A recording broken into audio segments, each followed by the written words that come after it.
మరునాడు ఉదయం రాము ఏదో పనిమీద బయటికి వెళ్తుంటే చెట్టు కింద నలుగురు వ్యక్తులు ఇలా అనుకుంటున్నారు. ఎరా, మనం ఈరోజు రాత్రి ఆ మాయా అడవిలోకి ఎలాగైనా పోవాలి. నిధిని సాధించాలి. ఖచ్చితంగా. అయితే ఆ అడవిలో ఆ నిధి ఎక్కడుందో మనకు తెలియదు కదా.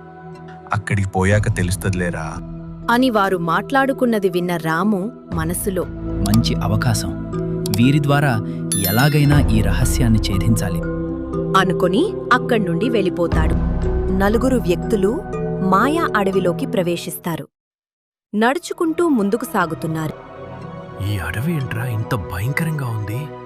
భయం ఎందుకురా, మనం నలుగురం ఉన్నాం.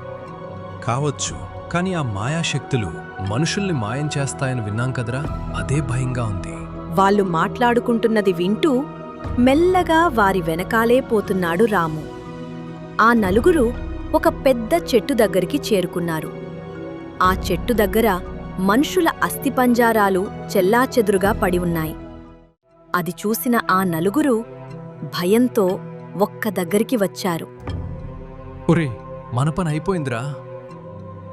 ఇదంతా గమనిస్తున్న రాముని ఎవరో పిలిచినట్లు అనిపించి వెనక్కి తిరిగాడు. ఎవ్వరూ లేరు.